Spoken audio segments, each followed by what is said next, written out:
Hello guys, welcome to our YouTube channel. So మనం అయితే చాలా ఇంపార్టెంట్ టాపిక్ మీద మాట్లాడబోతున్నాం. సో ప్లీజ్ గైస్, స్టార్టింగ్ నుంచి ఎండింగ్ వరకు వీడియోని కంటిన్యూస్ గా వాచ్ చేయండి. సో ఈ రోజు మనం మాట్లాడబోయే టాపిక్ వచ్చేసి ఏంటి అంటే హౌ టు బై షేర్స్.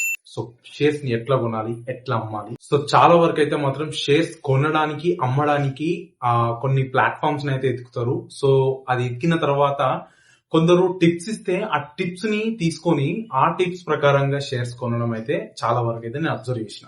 అంటే ఇప్పుడు ఎగ్జాంపుల్, నాకు తెలిసిన ఒక పర్సన్ ఉన్నాడు. ఆ పర్సన్ ని మీరు ఎట్లా ఉంటారు సార్, ఎట్లా అమ్ముతారు ఈ షేర్స్ ని, మీరు ఏమైనా అనాలిసిస్ ఏమైనా చేస్తారా అని చెప్పేసి అంటే, లేదైనా ఇది మనకు ఇట్లా నార్మల్ గా మెసేజ్లు వస్తూ ఉంటాయి, ఇట్లా ఇవి కొనుక్కోండి అని చెప్పి.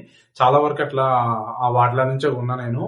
అట్లా కొన్నిట్లలో మస్తు లాభం తీసిన. అండ్ ఇప్పటి వరకు అయితే ఎట్లుంటది అని చెప్పి ఆయన పోర్ట్ఫోలియో ఇస్తే, మీరు నమ్ముతారో లేదో, ఆయన మొత్తం ఓవరాల్ గా 8 lakh అమౌంట్ ని ఆయన అందులో పెట్టిండు ఇన్వెస్ట్మెంట్. 8 lakh అమౌంట్ పెడితే up to 4 to 4.5 lakhs still loss లో ఉన్నాడు. ఆయన పోర్ట్ఫోలియో డీటెయిల్స్ అవన్నీ కూడా నేను తర్వాత పెడతాను మీకు. ఎందుకంటే ఇట్స్ నాట్ ఫేక్, రియల్ గా అట్లా జరుగుతున్న ఇన్సిడెంట్స్ ఉన్నాయి. సో అట్లాంటి ఒక ఇన్సిడెంట్స్ నుంచి మిమ్మల్ని బయటికి తీసుకొచ్చి ఇంపార్టెంట్ ఫ్యాక్ట్స్ ని మాత్రమే మాట్లాడతా. సో దట్ మీకు ఆటోమేటిక్ గా how to buy and how to cell అనేది మీకు అర్థమవుతుంది. సో కమింగ్ టు టాపిక్ వచ్చేస్తే, ఇప్పుడు మెయిన్ ఇంపార్టెంట్ సబ్జెక్ట్ ఏంటి అంటే, సో మీరు ఇప్పుడు ఒకసారి ఒక షేర్ ని కొనాలి అని అంటే అది ఈజీ మ్యాటర్ కాదు. ఏదో ఇప్పుడు అందరూ ఏమనుకుంటున్నారంటే, so buy or sell, direct కొట్టేస్తే సరిపోతుంది, వచ్చేస్తుంది, అయిపోతుంది, ప్రాఫిట్ వస్తుంది. It's not easy.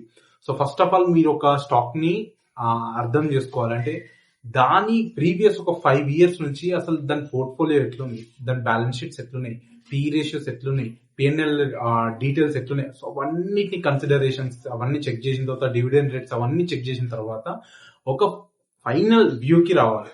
ఇవన్నిట్లో నుంచి అంటే మీరు టాప్ 50కి అవతల నుంచి కూడా మీరు ఆటోమేటిక్ గా షేర్స్ ని ఇన్వెస్ట్ చేయొచ్చు.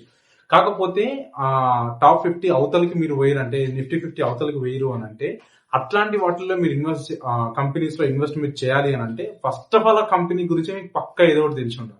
ఈ టాప్ నిఫ్టీ 50 కంపెనీస్ లో మీరు బ్లైండ్ ఇన్వెస్ట్ చేసినా మీకు మంచి ప్రాఫిట్ గెయిన్ అవుతుందేమో కానీ, మిగతా దాని అవతల కంపెనీస్ ఏవేవైతే మీరు పోతారో వాటిలో మాత్రం మీ అనాలిసిస్ అయితే తప్పకుండా ఉండాలి. సో ఇదైతే మీరు ప్రాపర్ గా గుర్తుపెట్టుకోండి. టాప్ నిఫ్టీ 50లో మీరు బ్లైండ్ గా ఏ ఎంట్రీలోనైనా ఎక్కడైనా మీరు ఎంట్రీ తీసుకోవచ్చు, ఎక్కడైనా మీరు షేర్స్ ని కొనొచ్చు, అమ్మొచ్చు. అంటే విచ్ మీన్స్ అది టాప్ హైలు ఉన్నా కూడా పర్లేదు, మీకు ఏదో ఒక రోజు మళ్ళా టాప్ హైని కొట్టేసి అది మళ్ళీ మీ ప్రాఫిట్ రేషియో తీసుకోతుంది. అదంటే అంత జల్దీ కాదు, but it takes time.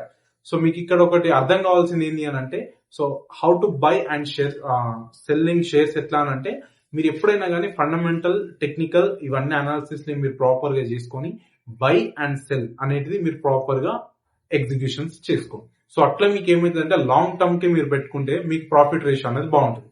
But long term కాకుండా షార్ట్ టర్మ్ కి చూసుకుంటే మాత్రం షేర్స్ లో ఇన్వెస్ట్మెంట్ చేయడం అనేది ఒక బ్యాడ్ డెసిషన్ అయితే నేను చెప్తాను. షార్ట్ టర్మ్ కి అస్సలు చూడొద్దు. ఒకవేళ షార్ట్ టర్మ్ కి చూస్తే మీరు బెస్ట్ అనలిస్ట్ అయి ఉంటే మాత్రమే షార్ట్ టర్మ్ కి చూడండి. అది ఎట్లా అంటే, పెట్టిన తర్వాత ఒక 1 to 3 weeks వరకులోనే మీకు వచ్చేస్తుంది ప్రాఫిట్. ఆటోమేటిక్ గా మార్కెట్ ఈ 3 weeks లో పైకి వెళ్ళిపోతుంది, ఈ 3 weeks లో కింద పడిపోతుంది. మీరు ఎట్లా అనలైజ్ చేసుకొని మీరు సెల్ చేస్తారా, బై చేస్తారా చూసుకొని దాని ప్రకారంగా చేసుకోండి. సో ఇది ఇవాళ బై అండ్ సెల్లింగ్ గురించి అయితే మీకు నేను చెప్తున్నా. So please subscribe to our channel and like to our video.